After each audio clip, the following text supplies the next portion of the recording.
Good morning my dear students.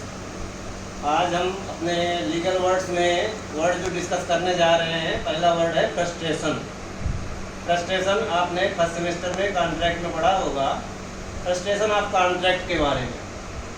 Frustration का मतलब वैसे खीज या नाराज़गी होता है। जब कोई व्यक्ति किसी बात पर बहुत ज़्यादा नाराज़ होता है और उस नाराज़गी को दूर करने के लिए, जिस बात पर नाराज़ है उसको दूर करने के लिए, उसका समाधान करने के लिए उसको कुछ सूझता नहीं है, वो कुछ कर सकने में असमर्थ होता है, तब उसके लिए यूज होता है शब्द फ्रस्ट्रेशन। एनोयंस, अंग्रेजी में इसको हम हिंदी में निष्फल, कॉन्ट्रैक्ट के संदर्भ में निष्फल या विफलन कह सकते हैं, और नाराजगी के संदर्भ में इसको खीज कह सकते हैं। इंग्लिश में इसको कह सकते हैं कॉन्ट्रैक्ट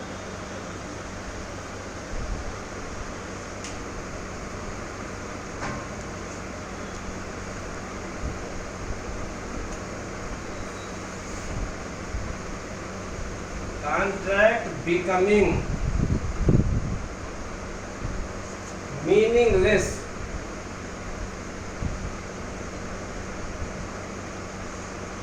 or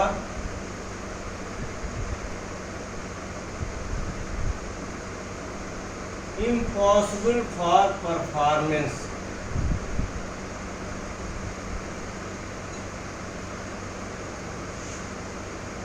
जब कोई संविदा बाद में पश्चातवर्ती परिस्थितियों के कारण पालन करने योग्य नहीं रह जाती या पालन करना असंभव हो जाता है, ऐसी परिस्थितियों में कुछ परिवर्तन हो जाता है, तब ये कहा जाता है कि कॉन्ट्रैक्ट फ्रस्ट्रेट हो गया। इंग्लिश लॉ में ये फ्रस्ट्रेशन ऑफ कॉन्ट्रैक्ट यूज होता है। इंडियन लॉ में इसको कहते हैं कॉन्ट्रैक्ट इम्पॉसिबल हो गया, इलीगल या इम्पॉसिबल हो जाता है। जब संविदा की जाती है तब संविदा ठीक होती है, उसमें कोई इलीगलिटी नहीं होती, लेकिन बाद में बदली हुई परिस्थितियों के कारण इसके लिए पक्षकार दोषी नहीं होते और संविदा का पालन असंभव हो जाता है या विधि विरुद्ध हो जाता है, तब उसको कहते हैं कि कॉन्ट्रैक्ट फ्रस्ट्रेट हो गया। इसका यूज भी ऐसे लिख सकते हैं आप, a contract gets discharge, a contract gets discharged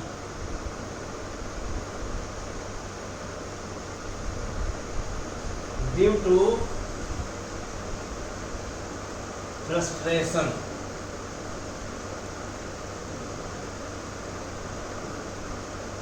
due to frustration or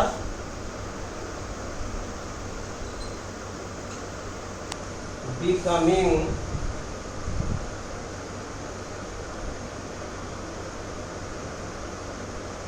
impossible to perform।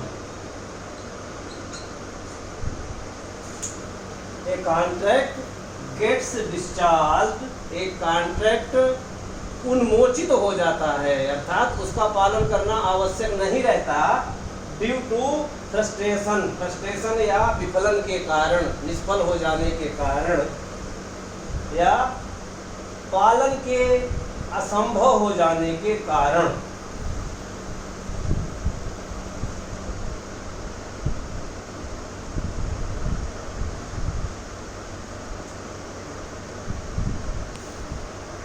अगला शब्द है हमारा गुड फेथ।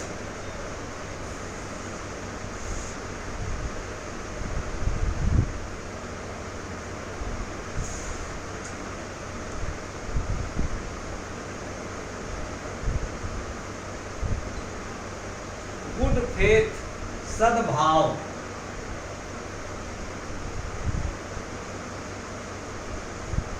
गुड फेथ कई बार हम लोग आपस में बातचीत में कहते हैं, अरे यार गुड फेथ में मैंने ऐसा किया।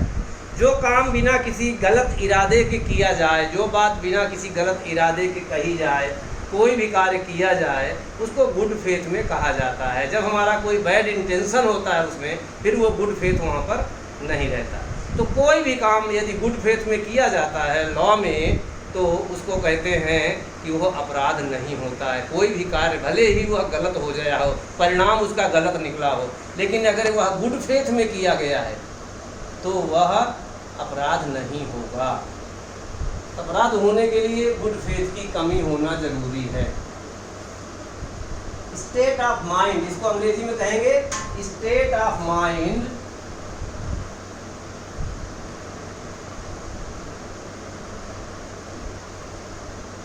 indicating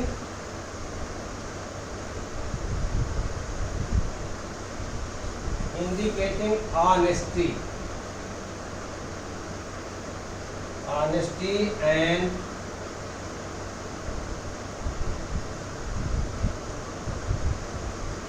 lawfulness of the purpose।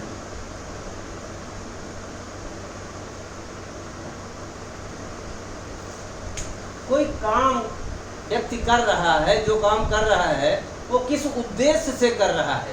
अगर उद्देश्य उसका लॉफुल है और काम करने का इंटेंशन ऑनेस्ट है, तो फिर स्टेट ऑफ माइंड, एक मस्तिष्क की दशा को क्या कहा जाएगा?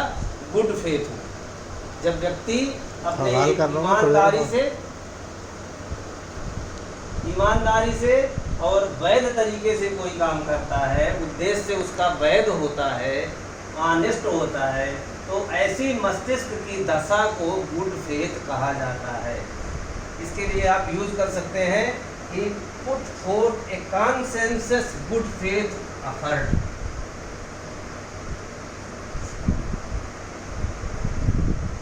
He put forth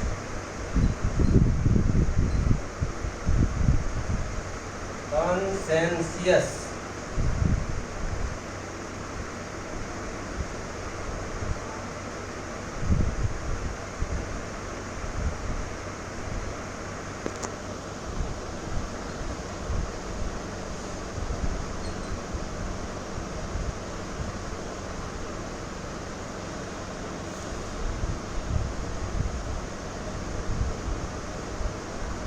good faith effort to serve the public interest।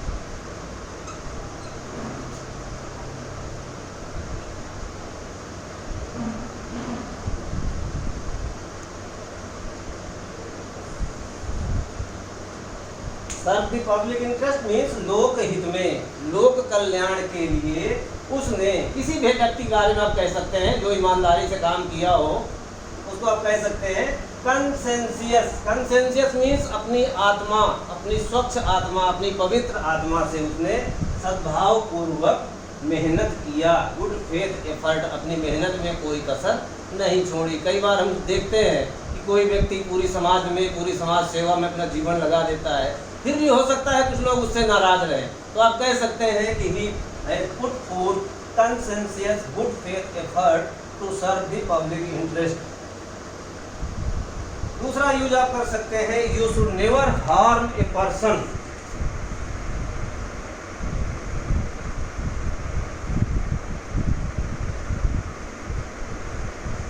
You should never harm a person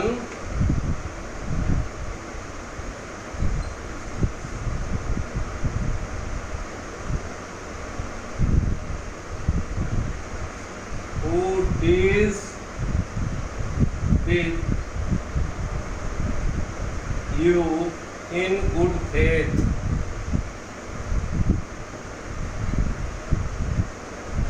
एक नीतिपरक बात है कि हमें किसी ऐसे व्यक्ति को नुकसान नहीं पहुंचाना चाहिए जो हमारे साथ सद्भाव पूर्वक कोई समव्यवहार कर रहा है। अगर हमारे साथ कोई डीलिंग कर रहा है, कोई लेन देन कर रहा है, किसी प्रकार का आदान प्रदान कर रहा है, सद्भाव पूर्वक कर रहा है, तो नीति यह कहती है कि हमें ऐसे व्यक्ति को नुकसान नहीं पहुंचाना चाहिए। You should never harm a person who deals with you in good faith.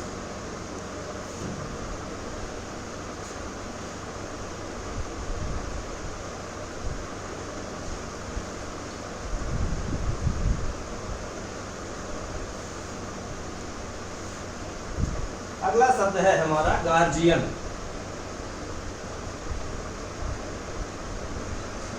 Guardian बना है गार्ड से। गार्जियन मतलब संरक्षक, जो रक्षा करे, जो गार्ड करे, वो गार्जियन है। अब गार्जियन किसी व्यक्ति का हो सकता है, किसी संपत्ति का हो सकता है। सुप्रीम कोर्ट भी हमारे फंडामेंटल राइट्स का गार्जियन है। माँ बाप अपने बच्चों के गार्जियन होते हैं। पुलिस लॉ एंड ऑर्डर की गार्जियन है। तो जो जिस चीज़ की रक्षा करना जिसका काम है, वो उस चीज़ का गार्जियन कहा जा सकता है। संरक्षक।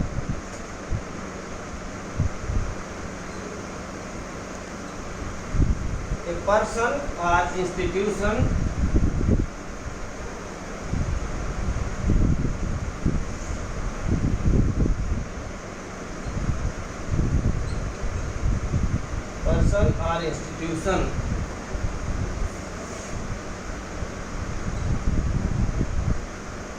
which protects or guards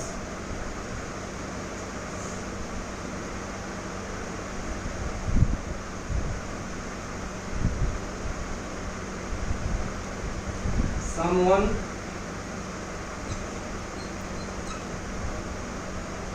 something।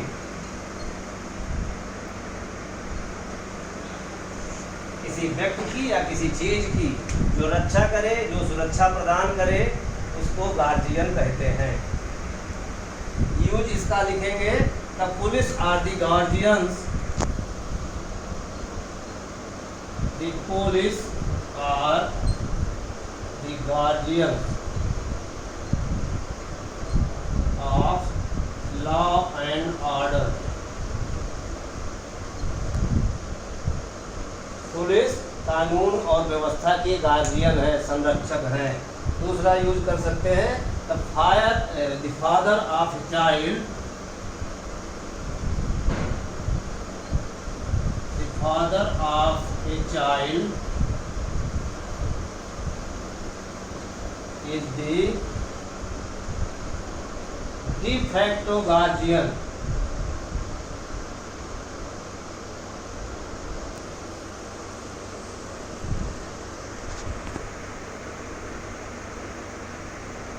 is his de facto guardian, is his de facto guardian। अगला सेंटेंस आप लिख सकते हैं, the supreme court is the guardian of our fundamental right. Supreme court हमारे फंडामेंटल राइट्स का गार्जियन है।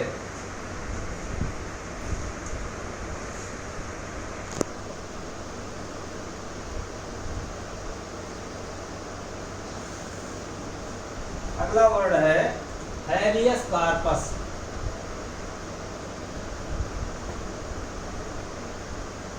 Habeas corpus. अब ये हैबियस कॉर्पस एक लैटिन शब्द है। इसका मतलब है have the body before us, बंदी प्रत्यक्षीकरण। हिंदी में कहते हैं इसको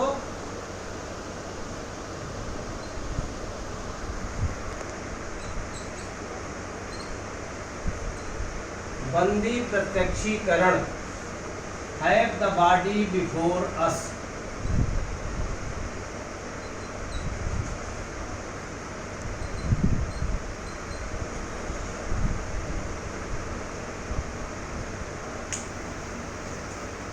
ये तो इसका शाब्दिक अर्थ है। इसका मीनिंग क्या हुआ? ए रिट और direction,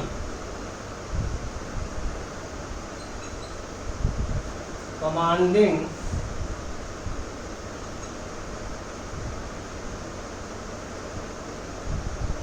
the production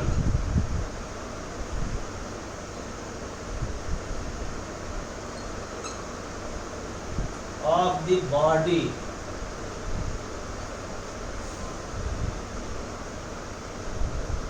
of the tente to examine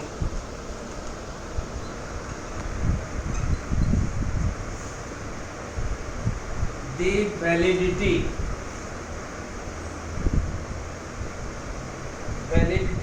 of his detention।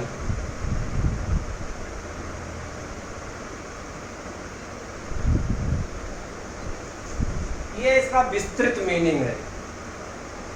ये रिट होती है, रिट या डायरेक्शन, एक आदेश होता है। सुप्रीम कोर्ट या उच्च न्यायालय को पावर दिया गया है फंडामेंटल राइट्स की रक्षा के लिए। सुप्रीम कोर्ट अनुच्छेद 32 के तहत, हाई कोर्ट अनुच्छेद 226 के तहत रिट्स जारी करने का अधिकार रखते हैं। 5 प्रकार की रिट बताई गई हैं। उन रिट्स के अलावा भी कोई डायरेक्शन वो दे सकते हैं। तो उन रिट्स में एक रिट्स होती है हैबियस कार्पस, अनुच्छेद 226 में हाई कोर्ट, अनुच्छेद 32 में सुप्रीम कोर्ट। हैबियस कार्पस का मतलब है किसी व्यक्ति को गिरफ्तार करके रखा गया है तो पुलिस या प्रशासन को कोर्ट ये आदेश दे सकता है कि उस व्यक्ति को हमारे सामने लाओ, हम उसकी गिरफ्तारी के कारणों की समीक्षा करेंगे। गिरफ्तारी लीगल है, इलीगल है, ये हम एग्जामिन करेंगे। सबसे पहले आप उस व्यक्ति को हमारे सामने पेश करिए। ये पेश करने का आदेश होता है हैबियस कार्पस। यही भाषा कह रही है। ये रिट और डायरेक्शन कमांडिंग, कमांड दिया जाता है। किस बात का कमांड है? Production of the body of detenu. Detenu मतलब जिस व्यक्ति को गिरफ्तार किया गया है उसको हमारे सामने सशरीर पेश किया जाए। क्यों? To examine the validity of his detention. उसके गिरफ्तारी, उसके निरुद्धि के वैधता क्या हम एग्जाम लेंगे, एग्जामिन करेंगे या परीक्षण करेंगे। ये इसका मीनिंग है। अब इसका यूज जैसा मैंने बताया आप वही यूज कर सकते हैं।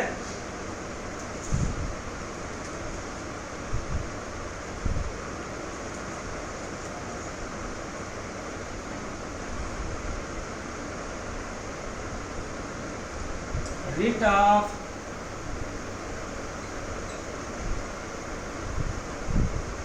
हैबियस कार्पस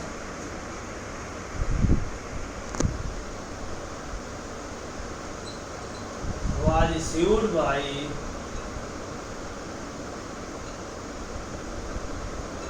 High Court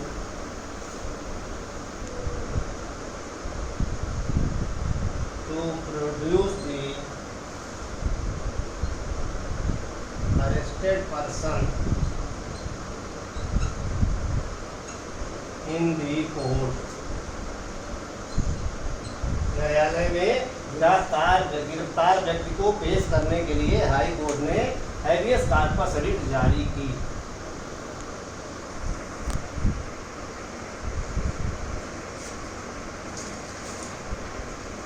अगला शब्द है हियर से।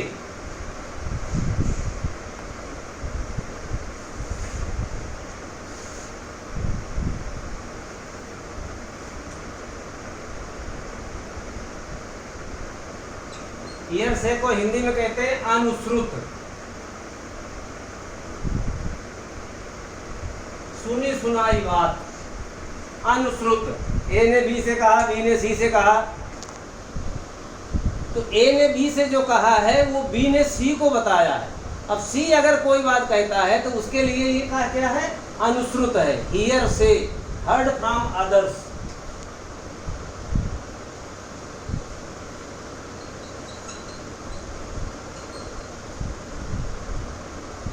मान लीजिए चाय की थड़ी में 4 लोग बैठे हैं, आपस में बात कर रहे हैं और उसमें ए ने बी को बताया कि मैं वहाँ गया था, मैंने ऐसे ऐसे किया, फिर वो आया, फिर उसने उसको जान से मार दिया। अब वहाँ पर एक 5वां आदमी बैठा हुआ है जो उस बात को सुन रहा है और वो जाके कहे कि मैं वहाँ पर बैठा था, वहाँ पर ऐसी ऐसी बात कर रही थी और मैंने उसको ऐसे कहते सुना है। तो उसके द्वारा जो बात कही गई है वो साक्ष्य के रूप में कैसा साक्ष्य है? हियर से एविडेंस है। एविडेंस लॉ में ऐसा एविडेंस ग्राह्य नहीं है। हियर से evidence is not admissible in the court of law. आप इसका यूज ऐसे कर सकते हैं, हियर से evidence is not admissible in the court.